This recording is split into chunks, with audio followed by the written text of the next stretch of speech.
Jacob arrives in Paddan Aram. Then Jacob continued on his journey and came to the land of the eastern peoples.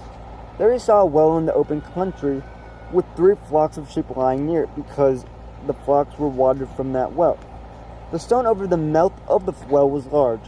When all the flocks were gathered there, the shepherds would roll the stone away from the well's mouth and water the sheep. Then they were to turn the stone to its place over the mouth of the well. Jacob asked the shepherds, "My brothers, where are you from?" "We're from Haran," they replied. He said to them, Do you know Laban, Nahor's grandson?" "Yes, we know him," they answered. Then Jacob said, "Is he well?" "Yes, he is," they said. "And here comes his daughter Rachel with the sheep." "Look," he said, "the sun is still high. It is not time for the flocks to be gathered. Water the sheep and take them back to pasture." "We can't," they replied, "until all the flocks are gathered and the stone has been rolled away from the mouth of the well. Then we will water the sheep." While he was still talking with them, Rachel came with her father's sheep, for she was a shepherd.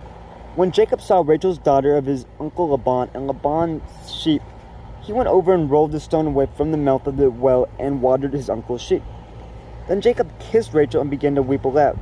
He had told Rachel that he was a relative of her father and a son of Rebekah, so she ran and told her father.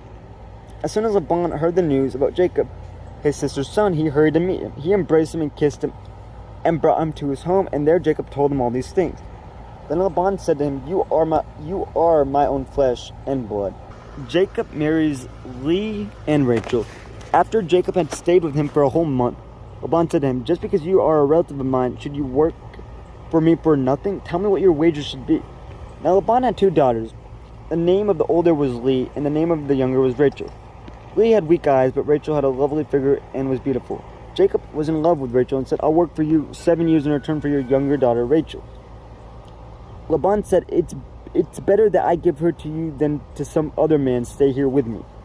So Jacob served 7 years to get Rachel, but they seemed like only a few days to him because of his love for her. Then Jacob said to Laban, "Give me my wife, my time is completed, and I want to make love to her." So Laban brought together all the people of the place and gave a feast. But when evening came, he took his daughter Leah and brought her to Jacob. And Jacob made love to her, and Laban gave his servant Zilpah to his daughter as her attendant. When morning came, there was Leah. So Jacob said to Laban, "What is this you have done to me? I served you for Rachel, then why have you deceived me?" Laban replied, "It is not our custom here to give you the younger daughter in marriage before the older one. Finish this daughter's bridal week, then we will give you the younger one also, in return for another 7 years of work." And Jacob did so. He finished the week with Leah, and Jacob did so.